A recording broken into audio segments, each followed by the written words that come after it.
नाज़रीन, Sindh online TV में नज़ीकार आवाज़ इमरान मलिक शामिल कयूं था इन वक्त जूं ख़बरूं।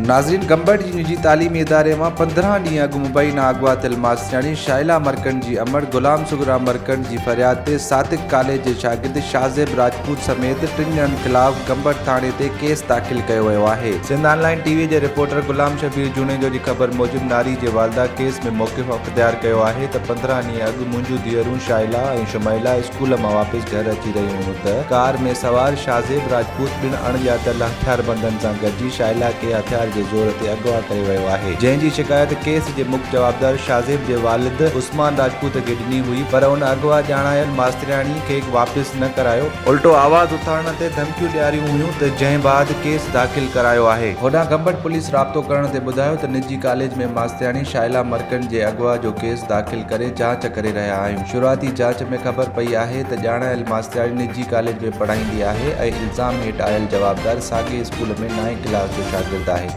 वधीक जांच जारी आहे। ॿिए पासे इल्ज़ाम हेठि आयल धुर जी वारिस उस्मान राजपूत राब्तो करण ते ॿुधायो त मुंहिंजे पुट जी शाज़ेब जी उमिरि 13 साल आहे ऐं अगवा ॼाणायल औरत जी उमिरि 28 साल आहे। ॿार मास्तरियाणी खे अगवा कीअं थो करे सघे, पर मास्तरियाणी मुंहिंजे पुट खे वर्ग लाइ पाण सां वठी वई आहे। वधीक ख़बरुनि ऐं अपडेट्स जे लाइ ॾिसंदा ऐं ॿुधंदा रहो सिंध ऑनलाइन टीवी।